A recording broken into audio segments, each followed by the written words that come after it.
मैं गंगोत्री देवी inter college Sikandarpur Ballia सप्तांग 24 Hindi अध्यापक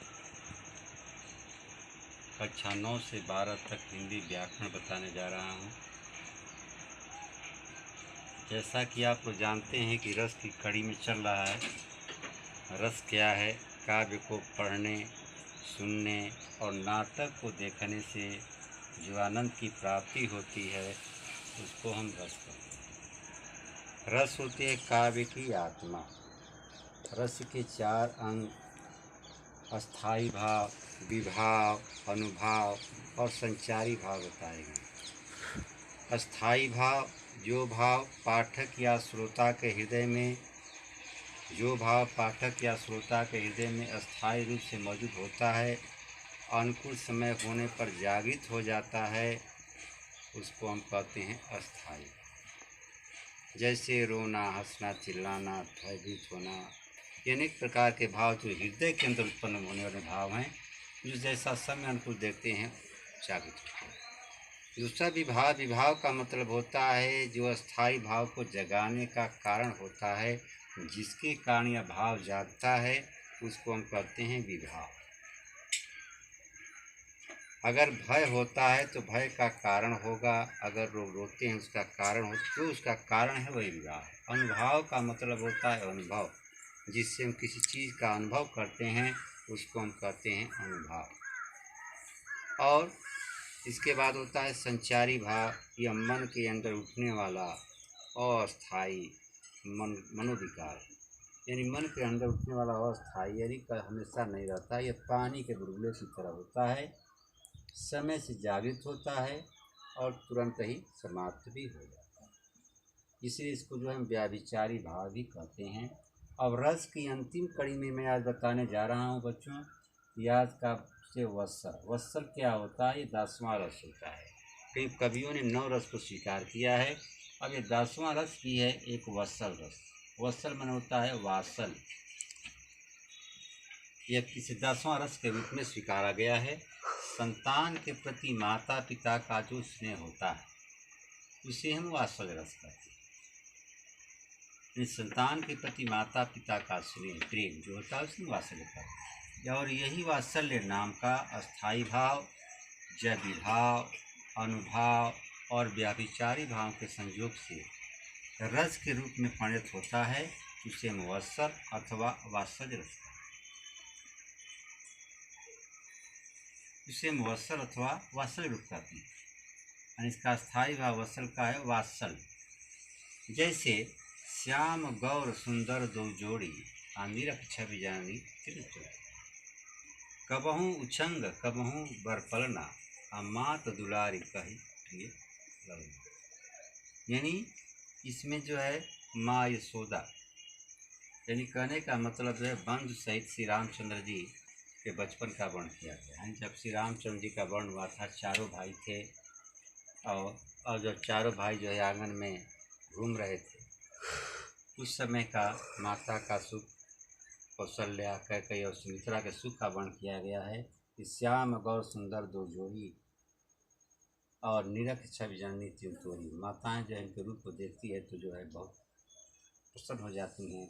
कबहू पिछंग कबहू कब पर पलना, कभी जो गोद में उठा लेती हैं और कभी पलना में सुला देती हैं। माँ तो दुलार कही प्रिय, और माता जो दुलार करती है, इसमें वत्सल रस है, यानी वात्सल्य है। माँ के प्रति बच्चे का, संतान का प्रेम दिखाया गया।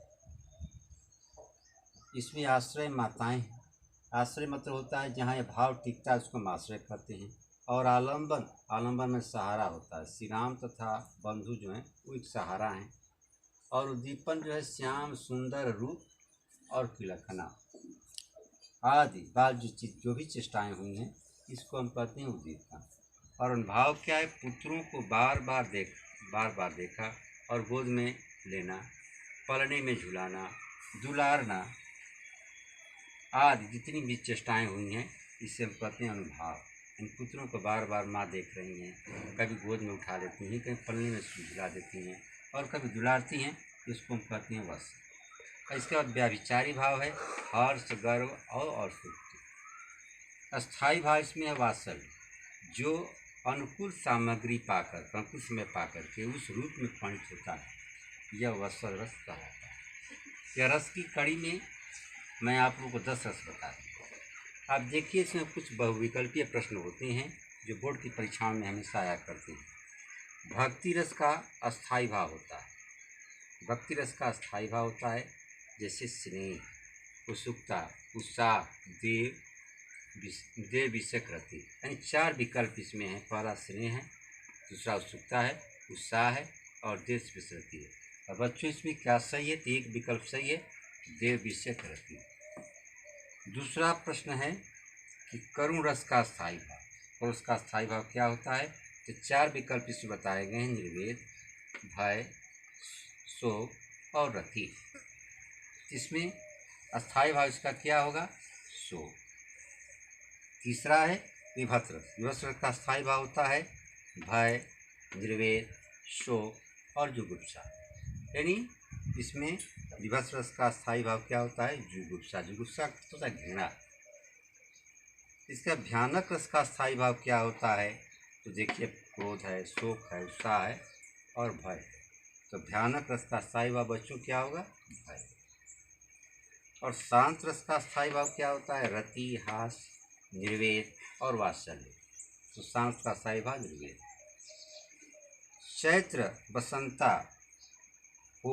चैत्र बसंता हो धमारी, मोह लेके संसार उजारी। इसमें कौन सा रस है? करुण रस है कि शांत रस है कि वियोग रस है? वियोग रस है कि विभत्स रस है?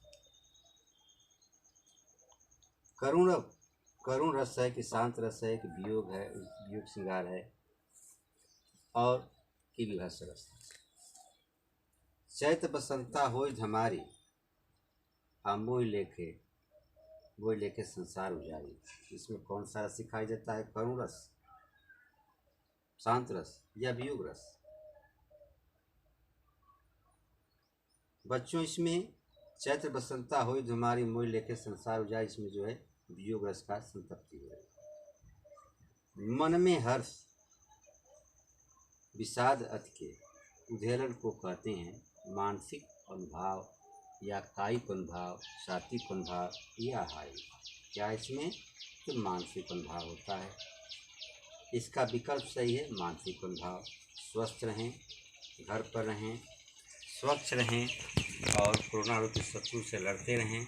बार बार साबुन से हाथ को धोते रहें, सोशल डिस्टेंस बनाए रखें।